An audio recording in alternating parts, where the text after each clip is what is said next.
Olá, pessoal, boa noite, bom dia, boa tarde. Vamos lá então para mais uma aulinha de Biologia D. Quero começar, explicando que o nome dessa aula tá como aula 11, mas o conteúdo dela vocês vão encontrar na aula 10. Então, na semana passada, a gente mandou para vocês, a aula 10, o título aula 10, e foi uma aula sobre segunda lei de Mendel, certo? Hoje a gente vai falar sobre as extensões do mendelismo. Por que isso, gente? Para ficar um pouco mais fácil da gente manter aí uma maneira linear de trabalhar o conteúdo, beleza? Então, esse conteúdo que vocês vão ver na aula de hoje tá lá na aula 10 da apostila. E o vídeo que entrou na semana passada, vocês encontram na aula 11. Teve essa troca, tá? A aula de exercícios foi trocada também. Então, hoje eu vou dar a aula 11 aqui no canal, no YouTube aqui para manter a rotina, mas na apostila vocês encontram o conteúdo na aula 10, beleza? E a aula de exercícios também que vai entrar na outra semana vão ser os exercícios presentes na aula 10. Tranquilo, gente? Então, espero que vocês estejam conseguindo acompanhar, o conteúdo de genética. Qualquer coisa, vocês podem dar uma procurada na gente para tentar resolver alguma questão aí que ficar. E vamos lá, então. Na nossa aula de hoje, a gente vai falar sobre as extensões do mendelismo, beleza? Então, aula 11 aqui no canal, mas lá na apostila, abram na aula 10, tranquilo?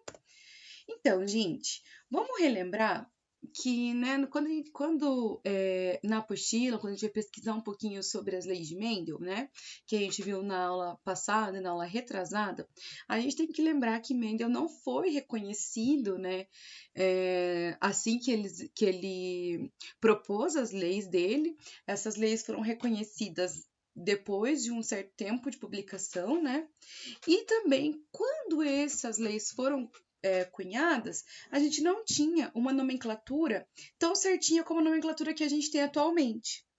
Então, ele utilizou lá a nomenclatura de caractere, quando queria dizer alelo, Porque não tinha todo o conhecimento de biologia molecular que a gente tem atualmente. Então, sem esse conhecimento, ficou com uma nomenclatura lá do período que ele denominou. E como, então, o surgimento da biologia molecular, a gente acabou dando nomes para as coisas que acaba fazendo com que, dentro da comunidade científica e até mesmo para o estudo, fique mais fácil, Porque é uma nomenclatura que vai ser utilizada em geral, É claro que vai ter as traduções, de inglês para português e tal, mas a gente já sabe que aquele termo quer dizer aquele conceito. Então, a gente deu nomes específicos. E um dos nomes específicos que aparecem aqui pra gente, é o genótipo. Então, quando a gente utilizar essa terminologia de genótipo, o que a gente está querendo dizer, gente?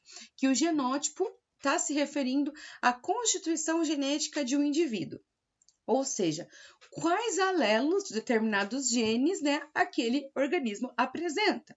Olha só, aqui no exemplo que está para vocês na tela, A gente tem os 3 tipos de genótipos de uma herança aqui. Então, eu tenho o genótipo azão-azão, significa que ele é o homozigoto dominante, azão-azinho, que ele é o heterozigoto, e azinho-azinho, que é homozigoto recessivo. Isso é o genótipo. Então, a constituição genética desse indivíduo. Eu vou pegar e vou dizer quais alelos esse indivíduo tem. Se ele é duplo homozigoto dominante, ou se ele é um duplo, tem um alelo para uma característica dominante, ou para uma característica característica recessiva, ou se ele vai ser heterozigoto, beleza? Então, o genótipo, constituição gênica desse indivíduo. Então, vai ser o quê? De uma maneira bem chula, assim, de falar, vou falar que são as letrinhas, mas não vale só falar que é as letrinhas. Essas letrinhas significam o quê? Significam um alelo para determinada característica, tá bem? Então, aqui eu tenho os alelos dominantes ou recessivos, ou um vai ser heterozigoto, para uma determinada característica. Isso é o genótipo, tranquilo? Quando a gente fala de fenótipo, gente, o que a gente está querendo dizer com fenótipo? é o termo, então, que vai ser utilizado para determinar as características apresentadas por um indivíduo, sejam essas características morfológicas, né, ou fisiológicas, ou comportamentais, características do indivíduo. A maioria das vezes a gente vai trabalhar com fenótipo com as características visíveis desse organismo, beleza? Desse indivíduo. Como, por exemplo, a cor.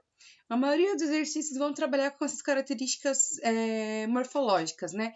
Então, vai ser a cor, vai ser a textura, vai ser a forma, né? Vai dizer se a forma vai ser cilíndrica ou vai ser arredondada, se a cor é verde ou amarelo, se é liso ou rugoso. Então, o fenótipo é a característica que a gente consegue enxergar, né, em um indivíduo. Vamos pensar, gente, que o fenótipo é uma coisa que a gente consegue ver, né? Mas a gente não sabe, não consegue determinar a constituição gênica desse indivíduo. Por exemplo, aqui, quando eu tenho um indivíduo branco, eu com certeza sei que o genótipo desse indivíduo é azinho, porque branco é recessivo, né? No caso da herança que está sendo estudado aqui, né? Que é a cor aqui dessa planta. Então, a gente sabe que o branco é recessivo. Como é que a gente sabe? Foi pré-determinado. Num exercício, isso tem que estar pré-determinado para vocês também, beleza? Então, a gente já sabe, então, que azinho é branco. Agora, olha só, se eu pego um homozigoto dominante ou um heterozigoto, ambos têm a cor rosa aqui, né? Então, eu não consigo dizer pelo fenótipo qual que é o meu genótipo. Mas eu sei que meu fenótipo é o quê? Rosa, tá? Então, às vezes, o exercício vai dar o fenótipo para vocês, vai falar o tipo do fenótipo e vai querer que vocês determinem o genótipo a partir desse fenótipo. Mas para resolver, né, isso, a gente tem que estar com esses dois conceitos bem assentados na cabeça. O genótipo, então, a constituição alélica, né, constituição gênica desse indivíduo, quais alelos ele tem para aqueles genes determinados, e o fenótipo são as características, sejam ela morfológica, fisiológica ou comportamental. Geralmente no exercício a gente foca nas morfológicas, que a gente consegue enxergar do indivíduo, beleza? Você tem que lembrar, então, que com o fenótipo a gente não consegue, às vezes, fazer a distinção se é, por exemplo, um homozigoto dominante ou um heterozigoto, beleza? Se a gente está falando de uma herança dominante, certo, gente? Vamos lá, então. Aqui, gente, eu tô falando de herança dominante, né? Eu tô colocando essa nomenclatura porque ainda foi o único tipo de herança que a gente viu, certo? A gente não viu mais nenhum tipo de herança. A gente não viu codominância, a gente não viu dominância incompleta, e a gente não viu epistasias, né? Interações. Então, tudo que eu tô falando aqui, tudo que a gente falou, né, até hoje, foi porque a gente trabalhou com a primeira e segunda lei, utilizando heranças de dominância completa, beleza? Quando eu entrar com vocês na próxima aula com codominância, dominância completa, vai ser um outro rolê. Mas só para... eu vi que já surgiram dúvidas em relação a isso, que vocês me procuraram. Então, até agora, a gente trabalhou só com dominância completa, tá? Aonde um fenótipo domina completamente sobre o outro fenótipo.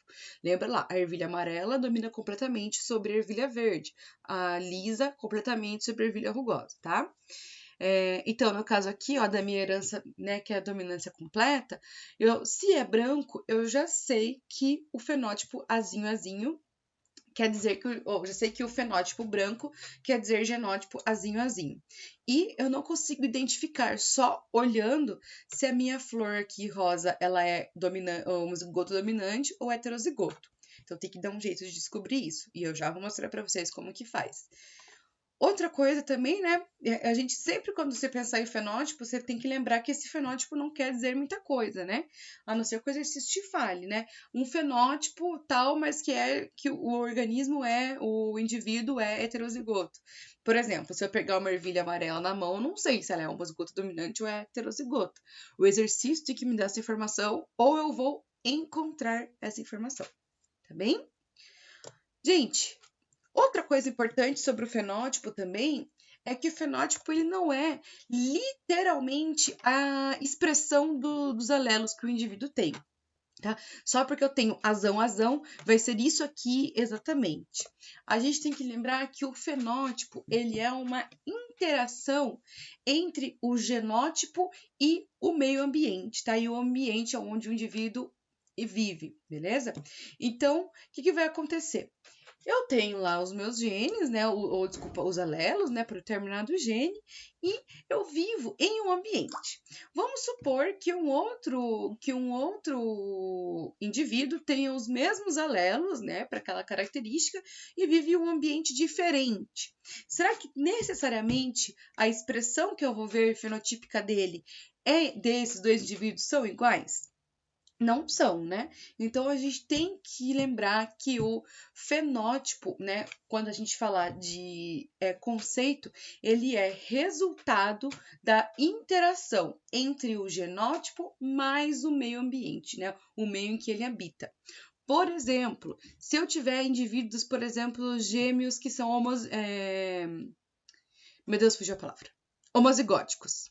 Acredito que é isso. Então, eles vieram de uma mesma fecundação, certo? Então, esses gêmeos que são homozigóticos, eles têm a constituição gênica idêntica, né? Porque eles vieram de um único óvulo e de um único espermatozoide. Então, um único conjunto ali de cromossomos que se uniram, né? Formando o genoma desses indivíduos. Então, o genoma idêntico. Mas vamos supor que um desses gêmeos lá no futuro tem um estilo de vida super fitness, super saudável e super fitness da academia. E o outro já é mais desregrado, já não precisa fazer exercício, eu posso comer na hora que eu quiser, o que eu quiser, né? Então a vida é desregrada. Claramente, né, a gente vai perceber que com diferentes dietas, né, e diferentes formas de vida, eu vou ter diferentes indivíduos, né? Então, as pressões ambientais que esses indivíduos sofreram são diferentes, por mais que eles tenham uma constituição gênica iguais. Então, o fenótipo deles vão ser diferentes, porque o fenótipo sofre interação do ambiente. Tá bem, galera? Então, como que a gente vai determinar os genótipos, né, num exercício? Tem duas formas basicamente, gente. Quando a gente tem o fenótipo e quer saber se aquele indivíduo é homozigoto ou heterozigoto, por exemplo. A primeira forma é fazendo um cruzamento teste. O que é o cruzamento teste? Então, o cruzamento teste é utilizado quando a gente desconhece um genótipo, né, de um indivíduo que apresenta o fenótipo dominante. Como assim? Olha só, eu tenho uma ervilha amarela aqui, ó. Eu sei que ela é amarela.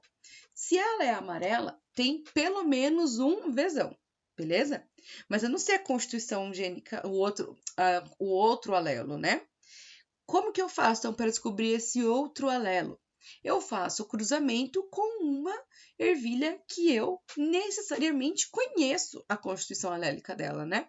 Então, eu pego o quê? Uma homozigota recessiva. Então, eu pego a verde, que eu sei que com certeza é vizinho, então não vai me dar surpresas. Então, eu pego a verde, que é vizinho, e faço o cruzamento com o indivíduo que eu não sei o genótipo. Então, vamos lá. Se eu tinha uma amarela aqui, né? Então, eu tenho pelo menos um Vzão. Cruzei com uma verde. Só pode mandar Vzinho, né? E o cruzamento deu isso aqui, ó. 50% amarela, 50% verde. Surgiu o indivíduo Vzinho. Definitivamente eu consigo, né, chegar na conclusão que o quê? O genótipo dessa ervilha amarela é Vzinho.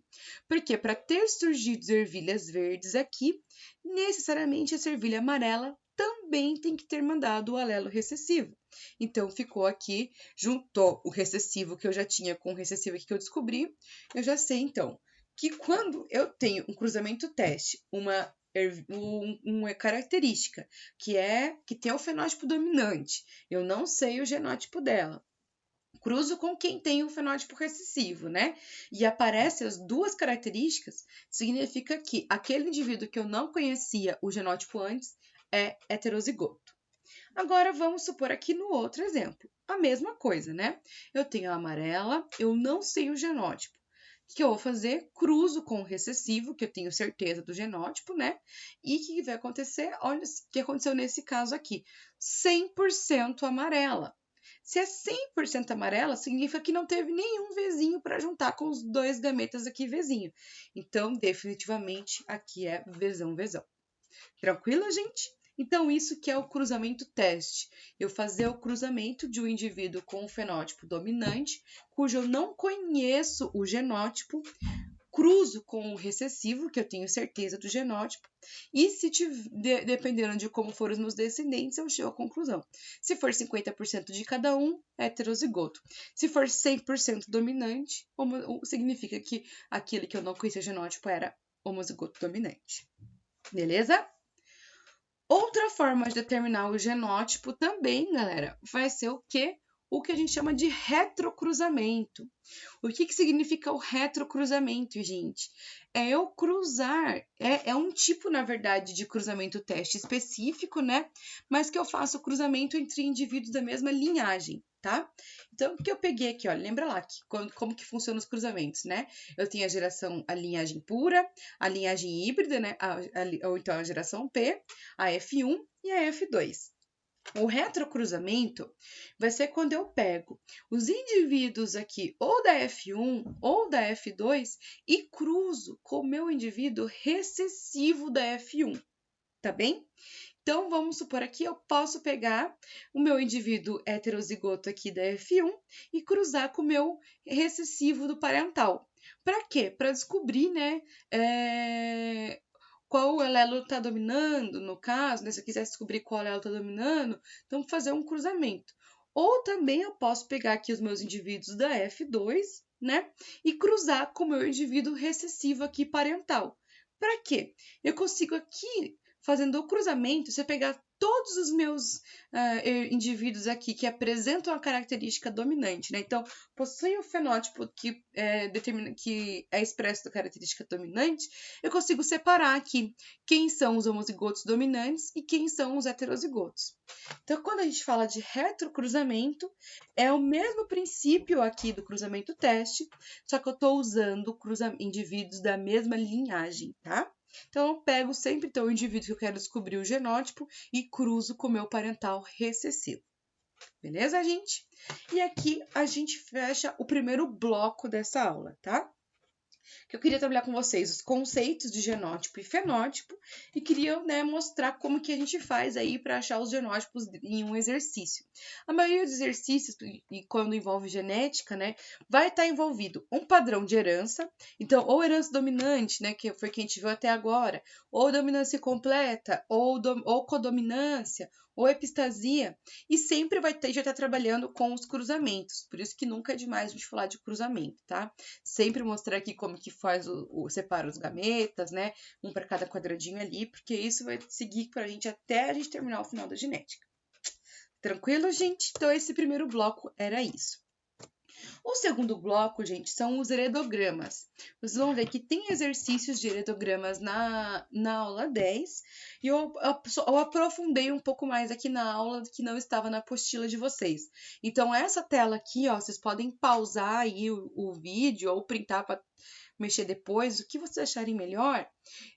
Tem uma legendinha que na apostila de vocês não tá tão bem explicadinho, beleza? Porque depois a gente vai, quando a gente vai trabalhar lá na segunda lei de Mendel, eu não volto muito aqui para os heredogramas. Então, vamos focar aqui. O que são heredogramas, né? Os heredogramas, né, ou as árvores genealógicas, são o quê? São representações do mecanismo de transmissão das características de uma família dentro, né, das gerações dessa família. Então, como que eu vou fazer? É como se fosse Ai, gente do céu, tá fugindo muitas palavras. É como se fosse uma representação, um esquema, né? Mostrando as diferentes gerações de uma família e como as características estão sendo passadas nessas diferentes gerações.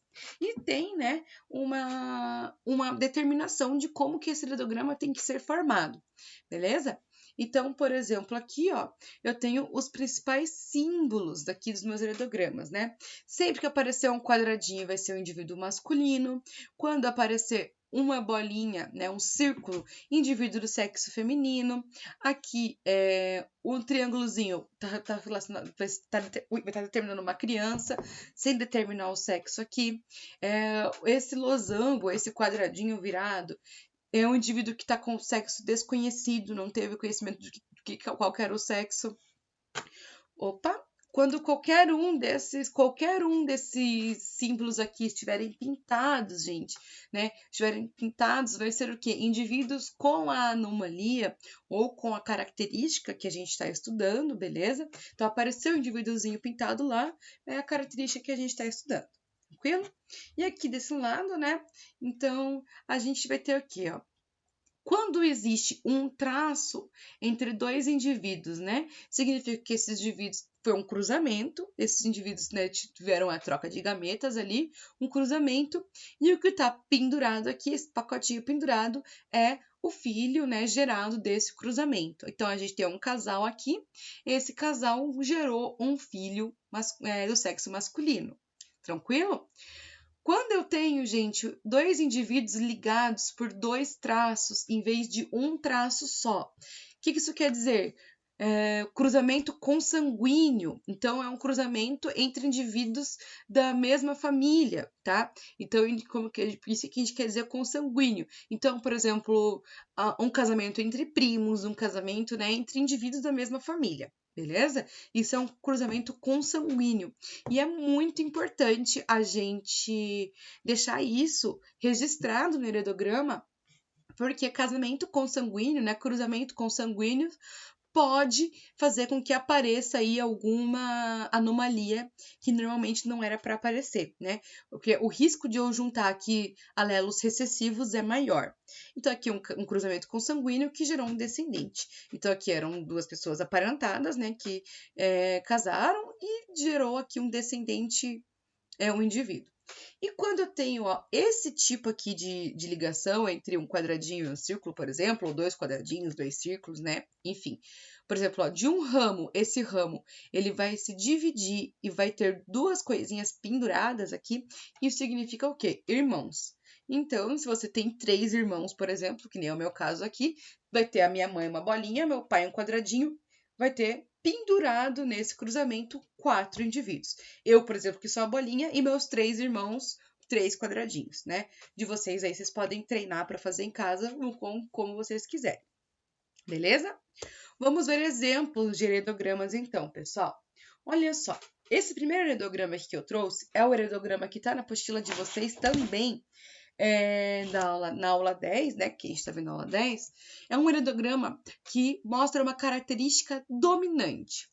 Porque como que eu vou fazer, né, interpretar isso? Primeira coisa, como que a gente faz a leitura, né, dos heredogramas?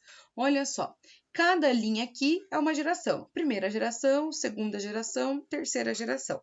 Então, em números romanos aqui, gerações. Beleza? E aqui, ó, os outros numerais que estão no heredograma vão identificar o indivíduo em si. Então, aqui, se eu tivesse escrito o 1 em número romano 2, significa o quê? Que é o segundo indivíduo da primeira geração. O que eu tenho aqui, ó? Um homem casado, né, com uma mulher, no caso aqui, afetada. A mulher afetada, no caso da herança que a gente está estudando aqui, que é, por exemplo, o lóbulo da orelha solto ou lóbulo da orelha preso, né? É uma característica dominante. Então, quem tem a característica, né, que é o alelo dominante, tem o lóbulo solto. Quem é recessivo tem o lóbulo preso, beleza? Então, a gente está estudando o lóbulo solto, tá? Então, aqui o que eu tenho? Ó? Indivíduo apareceu aqui, apareceu aqui, apareceu aqui, ó, apareceu nas 3 gerações. E isso já me mostra que é uma característica dominante. A característica que eu estou estudando, ela é dominante, ela está aparecendo em todas as gerações, beleza? Então, eu estou vendo aqui, ó, o indivíduo 1, né, 2, né, então, indivíduo da primeira geração, o segundo indivíduo da primeira geração tem o lóbulo solto, né? O segundo indivíduo da segunda geração, o quarto indivíduo e o quinto indivíduo da segunda geração também tem característica dominante, né? O quarto e o quinto indivíduo da terceira geração também característica dominante, beleza? É assim que a gente vai interpretar. Aqui eu tenho, então, um casal, ó. Esse casal teve 3 filhos aqui, ó. Um homem e uma mulher com o lóbulo solto e uma mulher aqui com o lóbulo preso. Esse homem com o lóbulo solto casou com uma mulher com o lóbulo preso e olha só, todo mundo teve o lóbulo preso. Esse casal aqui, ó, com o lóbulo solto, os dois tiveram 1, 2, 3, 4, 5 filhos. Dos 5 filhos, olha lá, 2 indivíduos têm o lóbulo solto e 3 indivíduos têm o lóbulo preso. Então, aqui vai ser assim que eu vou fazer essa interpretação. E, gente, quando a gente tem um heredograma, o que eu aconselho vocês fazerem? Escrevam no heredograma. Escrevam, né? Aqui é uma característica que eu já sei que ela é dominante. Se ela é dominante, todo mundo que não tem a característica vai ser recessivo. A característica que eu estou estudando é o quê? Orelha com lóbulo solto ou preso. O lóbulo solto é a característica dominante que eu estou estudando. Então, quem não tem é recessivo. Eu vou lá e coloco recessivo em todos que não tem a característica, né? Ó, azinho, azinho, recessivo, azinho, azinho, azinho, azinho. Todo mundo que não tá pintado é azinho, azinho. E agora eu vou descobrir dos demais. Olha só, como que eu consigo achar o genótipo aqui do indivíduo 2 da primeira geração? Vamos pensar, ele tem orelha solta, então ele tem pelo menos um azão. Beleza? Se ele tem orelha solta, pelo menos um azão. Só que do cruzamento entre esse indivíduo com a orelha solta, nessa mulher com a orelha solta, e um homem com a orelha presa, surgiu uma mulher com a orelha presa. Então, obviamente, ela tinha que ter pelo menos um azinho, né? Ela é portadora aqui. Juntou o azinho com azinho, ficou azinho, azinho. E é assim que eu vou fazer sempre o preenchimento do meu heredograma para descobrir o genótipo de um indivíduo. Por exemplo, aqui, ó, vamos pegar esse casal aqui, ó. Os dois tinham a orelha solta e surgiu indivíduos com a orelha solta e indivíduos com a orelha presa. Olha só, todos que têm a orelha presa, eu tenho certeza que é azinho, azinho. Então, pelo menos um deles tem que ter azinho. Só que eles têm orelha solta. Então, pelo menos um deles é ter azão. Eu já sei que eles são heterozigotos. E eles tiveram filhos homozigotos recessivos. Agora, do 4 e do 5 aqui, ó, eu não sei exatamente se é azão-azão ou azão-azinho. Teria que fazer, vai ter que fazer uma genotipagem, né? Ou esperar esses indivíduos aqui ter filhos, né? Para fazer a leitura, para saber se ele é portador do alelo azinho ou se ele é azão-azão, tá bem? É assim que a gente faz. Outra coisa que poderia ser cobrada aqui, gente, olha só. Esse casal aqui, ó, azinho-azinho, né, a gente, se tem a orelha presa, a gente já sabe que com certeza é azinho-azinho. Cruzou aqui com esse indivíduo que é azão-azinho, que eu tenho certeza que é azão-azinho. Eu posso falar, qual que é a chance de eu ter filhos com a orelha presa? Você vai pensar, 50% de chance de mandar o azão, 50% de chance de mandar o azinho. Então, tinha 50% de chance deles ter filhos com o lóbulo solto ou com o lóbulo preso. Só a partir dessa análise, porque poderia ter 50% de chance de cada um aqui. Beleza, gente? Pode ser cobrado também uma característica recessiva. Então, a característica recessiva vai ser o quê? Essa característica, o indivíduo que tá pintadinho, está sendo uma característica recessiva. Como geralmente é o cruzamento, gente, que identifica indivíduos com características recessivas? Ó, indivíduos normais gerando filhos afetados, beleza? Juntou o azinho de cada um aqui. Então, pode ser característica dominante ou pode ser característica recessiva também. Tranquilo, gente? E aqui a gente fecha nosso segundo bloco, tá? Sobre heredogramas, beleza, gente? Como que a gente faz a leitura disso. E por fim, a última coisa que aparece na aula 10, um pouquinho de noção de probabilidade na genética, né? Muitas vezes a gente consegue fazer o exercício só fazendo a probabilidade. E tem uma regrinha que funciona super bem aqui para a genética. E isso vocês vão ver na matemática também, com um professor que dá probabilidade que eu não sei quem é. Mas, né, a regrinha do E ou do OU para os eventos.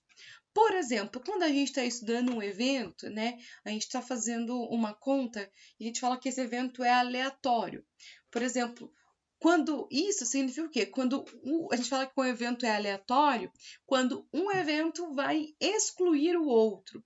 Por exemplo, na moeda, eu vou jogar cara e coroa. Se cair coroa, eu excluí a possibilidade de ter cara, né? Porque foi coroa. Se cair cara, excluí a possibilidade de dar coroa. Nos gametas, né? Se foi um gameta X, excluí a possibilidade de um Y, né? Então, isso são eventos que a gente fala de aleatórios, tá? Vai acontecer aleatoriamente. Pode cair tanto cara quanto coroa. Se cair cara, a coroa tá excluída. Se cair coroa, a cara tá excluída. Nos gametas, a mesma coisa. Qual que é a chance de eu mandar azão? Qual que é a chance de eu mandar azinho? Se eu mandei o azão, automaticamente o azinho está excluído. Se eu mandei o azinho, automaticamente o azão está excluído. Então, eventos que são aleatórios, vai acontecer aleatoriamente e se acontecer X, Y não acontece, tá? Então, um exclui o outro. Quando for evento aleatório, quando um exclui o outro, então que vai acontecer ou uma coisa ou outra coisa, ou vai ser azão ou vai ser azinho, e eles não podem acontecer ao mesmo tempo, porque um exclui o outro, é a regra do ou. Sempre que for ou, eu vou somar as probabilidades de uma coisa acontecer. Então, eu vou pegar, por exemplo, se eu quero ver tiver lá que fazer uma conta, e eu quero ou o azão-azinho ou o azinho-azinho, eu pego as probabilidades daquilo acontecer, pego as frações lá e somo. Tranquilo?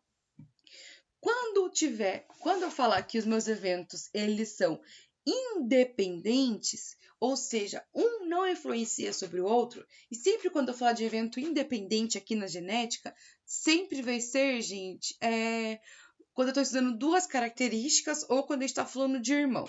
Qual que é a chance do casal ter um filho menina um filho menino? Qual que é a chance de ser isso e aquilo? Quando uma coisa não influencia a outra, por exemplo, qual que é a chance da ervilha ser verde e rugosa, né? A gente lembra que verde e rugosa são alelos diferentes, então um não influencia sobre o outro, né? Porque são genes diferentes. Então, quando uma coisa acontece e não influencia a outra, vai ser o quê? Eu vou utilizar o E. No caso aqui de irmãos, né? Qual que era a probabilidade do Rony ter nascido menino e a Gina ter nascido menina, né? Um evento não influencia a outra, uma gestação não influencia a outra, né? Ou quando eu estou usando duas características, uma não influencia a outra. Então vai ser E. Sempre que eu quiser uma coisa e outra coisa, vai ser o quê? Multiplica. Não quer entrar. Multiplica, beleza? Então, por exemplo, se eu quero saber ervilha verde e rugosa. Verde era sei lá, 1,3. Rugosa, 1,3. Então, vai ser 1,9, tá? Porque eu vou multiplicar, tá bem? Então, quando eu quero ou uma coisa ou outra, eu somo as probabilidades. Quando eu quiser uma coisa e outra coisa ao mesmo tempo, porque um evento não influencia o outro, eu vou multiplicar. Beleza, gente? Prova genética, vocês lembrando dessa regrinha na hora de interpretar o exercício, já era, você consegue matar. Tá bem, gente? Então, por hoje é isso, tá? Encerramos aqui a nossa aula 11, né? Então, já foram 11 semanas aí, né, gente? Já foi bastante tempo. Vocês já tiveram bastante aula, né? Foi bastante conteúdo, bastante professor falando um monte de coisa para vocês.